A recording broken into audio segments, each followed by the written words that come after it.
Assalamualaikum warahmatullahi wabarakatuh. Bertemu lagi dengan saya, Siti Aisyah, mahasiswa Universitas Terbuka dari Prodi Teknologi Pendidikan dengan NIM 054931341. Kali ini saya akan membahas tentang Command Prompt. Apa itu Command Prompt? Command Prompt atau CMD adalah penerjemah baris perintah sistem operasi Windows yang menerima perintah atau input dari pengguna dan menerjemahkannya ke dalam bahasa mesin. Nah, karena kita sudah tahu apa itu CMD atau Command Prompt, kali ini saya akan membawa kalian untuk mempraktikkan langsung 20 perintah sederhana dalam CMD. Sebelum itu, saya akan memberikan tutorial bagaimana caranya kita masuk ke halaman CMD.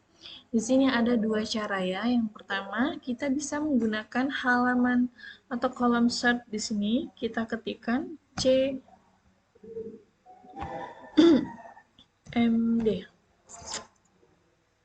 Oke, kita klik saja. Jadi, seperti inilah penampakannya halaman Command Prompt. Ini cara yang pertama. Cara yang kedua, kita bisa menggunakan shortcut Windows plus R. Nah, di sini sama, kita klikkan CMD. Oke, kita tunggu. Jadi ada dua cara untuk masuk ke halaman CMD ya. Oke. Nah, sebelum kita masuk ke 20 perintah sederhana dalam Command Prompt, saya akan memberikan satu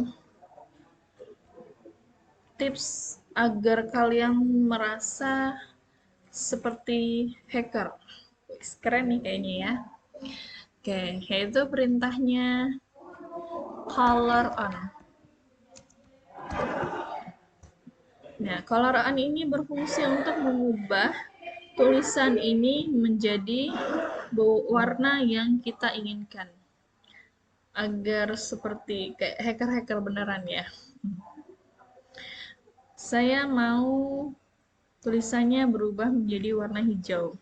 Jadi, saya klik color spasi tuliskan kodenya.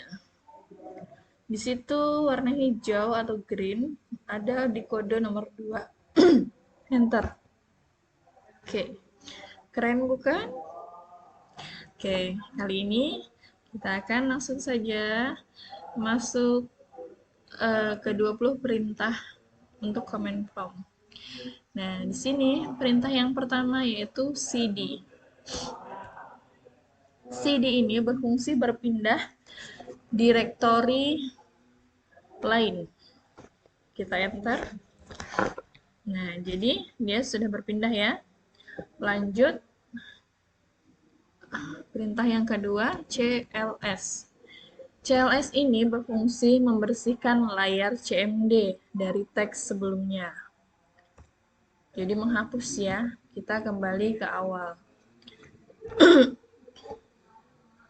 Yang ketiga, kita klikkan CLS garis miring tanda tanya. Ini fungsinya menampilkan bantuan tentang perintah CLS. Jadi menjelaskan fungsi dasar dari CLS tersebut, yaitu menghapus layar sebelumnya. Oke, lanjut. Dir. Nomor 4, dir garis miring tanda tanya. Di sini berfungsi menampilkan panduan opsi tambahan dari perintah dir. Jadi menunjukkan opsi seperti P, ini ya, P, W, dan sebagainya. Oke, selanjutnya kita akan masuk ke perintah kelima yaitu ifconfig.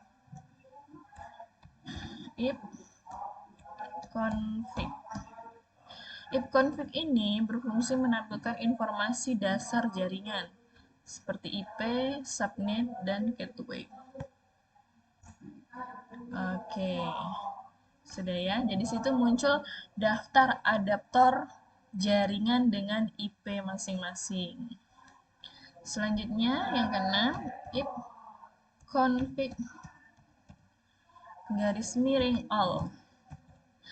Nah, ini if config garis miring all ini berfungsi menampilkan informasi lengkap jaringan termasuk DNS dan MAC-nya. Oke. Jadi data jaringannya tampil lengkap dengan rinci ya. Selanjutnya yaitu if config garis miring tanda tanya. Ini berfungsi menampilkan bantuan semua opsi perintah if config. Oke. Jadi daftarnya lengkap, subperintahnya ditampilkan, ada informasi dan lain sebagainya. Lanjut kita ke if config release. If config garis miring release. Nah, jadi if config release ini melepaskan alamat IP saat ini. Nah, jadi IP-nya dilepaskan, koneksi jaringan terputus sementara ya. Selanjutnya, kita akan ke if config renew. If config garis miring renew. Ini berfungsi memperbarui data, memperbarui atau meminta IP baru dari server. Nah, jadi di sini IP baru diterima, koneksi kembali aktif.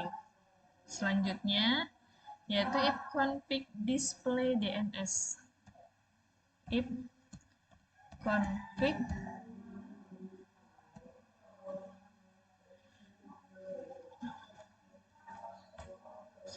garis miring display DNS. Jadi ini berfungsi menampilkan cache DNS lokal atau riwayat domain yang diakses. Oke, banyak ya. Sambil menunggu. Jadi di sini nanti akan daftar domain dan alamat IP-nya ditampilkan.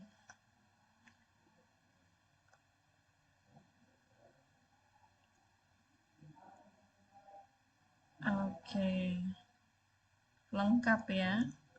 Selanjutnya if config flash DNS. If config garis miring flash DNS. Jadi if config flash DNS ini fungsinya menghapus seluruh cache DNS lokal. Oke. Sukses ya. Selanjutnya kita akan masuk ke if config register DNS. If config garis miring register DNS. Jadi, if config register DNS ini berfungsi mendaftarkan ulang DNS komputer ke server DNS. Oke. Jadi, DNS pada komputer ini diperbarui pada jaringan. Lanjut, kita ke perintah selanjutnya yaitu ping. Ping ini berfungsi untuk mengecek kembali koneksi ke alamat IP atau domain tertentu. Jadi, di sini menampilkan waktu, respon, atau status koneksi. Selanjutnya yaitu netstart.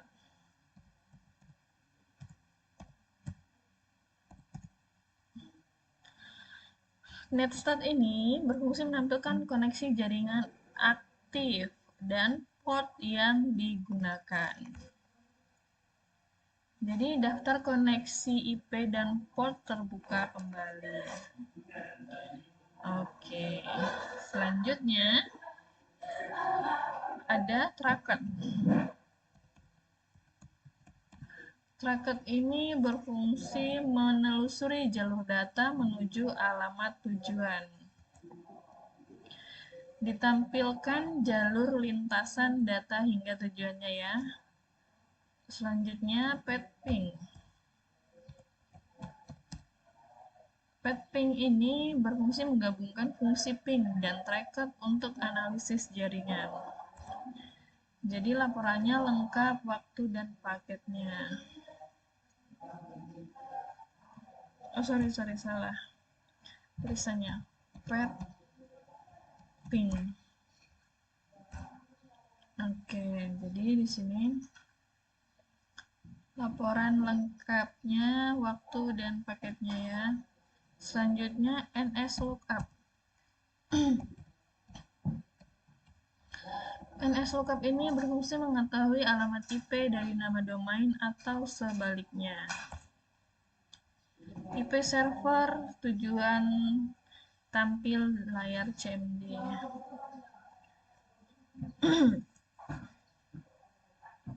Lanjut, net. Jadi nets ini berfungsi mengatur konfigurasi jaringan dari IP, DNS, WiFi, dan firewall. Oke. Jadi daftar profil atau WiFi yang tersimpan ditampilkan. Oke, yang selanjutnya route. Route ini berfungsi menampilkan atau mengatur tabel routing pada jaringan.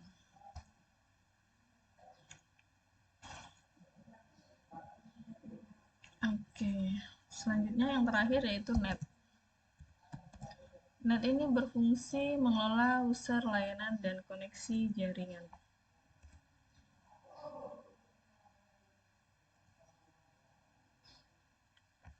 Jadi, di situ menampilkan daftar user atau folder yang dibagikan. Oke, selamat mencoba. Semoga ini bermanfaat untuk kalian semua. Terima kasih. Wassalamualaikum warahmatullahi wabarakatuh.